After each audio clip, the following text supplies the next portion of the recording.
Hi friends, இப்போ நம்ம பாக்கியலட்சுமி பார்க்க போகிறோம். பாக்கியலட்சுமியில் பாட்டியை சமாதானப்பட்டதே ஒரு வேலையாக போயிடுச்சு அப்படிங்கிற மாதிரி மொத்த பியூட்டிஸும் ஃபீல் பண்ணுறாங்க. ஒன்றும் இல்லைங்க, நம்ம செலியனோட ஒய்ஃபையும் தாங்க சொல்கிறேன். நம்ம ஜெனி இருந்துட்டு சாப்பிடுங்க பாட்டி, இப்போ சாப்பிடலன்னா அவ்வளோதான் அப்படின்னு சொல்கிறாங்க. இவங்க குட்டி குழந்தையா, இவங்க வேஷம் போட்டாலும் இவங்க சாப்பிட மாட்டேங்கிறாங்க. நீ குட்டி காரணமே அடித்தாலும் நான் சாப்பிட மாட்டேமா, என்ன விட்டுருமா அப்படின்னு சொல்லி ஃபீல் பண்ணுறாங்க. அதுக்கப்புறம் இனியா லட்டு இருக்கே, லட்டு பூரி மாதிரி வந்து நின்றுட்டு பாட்டி சாப்பிடுங்க எனக்காக அப்படின்னு சொல்லுது. இப்படி ஒவ்வொருத்தரையும் கெஞ்ச விட்றீங்களே, அதுக்கு நீங்கள் சாப்பிட்டே போயிடலாம் அப்படிங்கிற மாதிரி ஆயிடுச்சு. இவங்க ரொம்ப ஃபீல் பண்ணதை பார்த்துட்டு நம்ம பாக்கியா வேலை சும்மா இருக்க முடியலங்க. இன்னொரு பக்கம் பார்த்தீங்கன்னா நம்ம கோபி இதே நினச்சி ஃபீல் பண்ணிட்டு இருக்காரு. நீ இவ்வளோ நினச்சி ஃபீல் பண்ணுறதுக்கு ஒன்றும் இல்லைப்பா, நீ அந்தளவுக்கு ஒர்த்து இல்லைப்பா அப்படின்ட்டாங்க.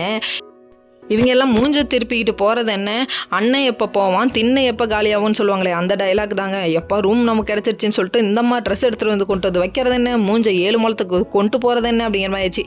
சரின்னு சொல்லிட்டு ராதிகாவை போய் பார்க்கலான்னு பார்த்தா மூஞ்சு 3 வரையும் போகுது. ஐயோ யார் ராதிகா அப்படி கோச்சுக்கிறேன், நீ பேசாமல் இருக்காது, எனக்கு ஒரு மாதிரி இருக்குங்கிறாரு.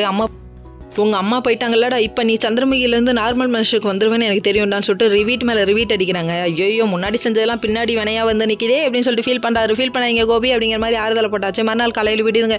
விடுஞ்சோடனே நம்ம மறுபடியும் பாட்டி சாப்பிட மாட்டேன்னு அடம்பிடிக்கிறாங்க. மறுபடியும் எல்லாரும் உட்காந்து சாப்பிட வைக்கிறாங்க. ரிப்பீட்டா அப்படிங்கிற மாதிரி இருக்குது. அதுக்கப்புறம் வந்துட்டு இதெல்லாம் பார்த்துட்டு என்னால் சும்மா இருக்க முடியாதுன்னு சொல்லிட்டு நானும் விசாரிக்கிறேன்னு சொல்லிட்டு நம்ம பாக்கியா வீட்டுக்கு வர, நீ இதுக்கு இங்கே வந்தேன்னு சொல்லிட்டு ராதிகாவோட அம்மா கொந்தளிக்கிறாங்க. அதுக்கப்புறம் அவங்க விஷயத்த சொல்கிறாங்க. நீங்கள் எனக்கு ஒரு நல்ல ஃப்ரெண்டு, அதுக்காக தான் நான் விசாரிக்க வந்தேன்னு விசாரிச்சுட்டு கண்டிப்பாக அவங்க அப்படி பண்ணுறவங்க இல்லைன்னு சொல்லிட்டாங்க. நீங்கள் என்ன உங்களுக்கு சப்போர்ட் பேசுகிறீங்க, மாமியாருங்கிறதுக்காக சப்போர்ட் பேசாதீங்கன்னு சொல்லிட்டாங்க. இவங்க உங்கள் மாமியார் இல்லை அப்படின்னு மூஞ்சி திருப்புறாங்க. நீ என்ன வேணால் சொல்லிக்கோன்னு சொல்லிட்டு வெளியே வந்தால் கோபி வராரு. கோபிட்டு செம்ம ரைடுங்க. Okay friends.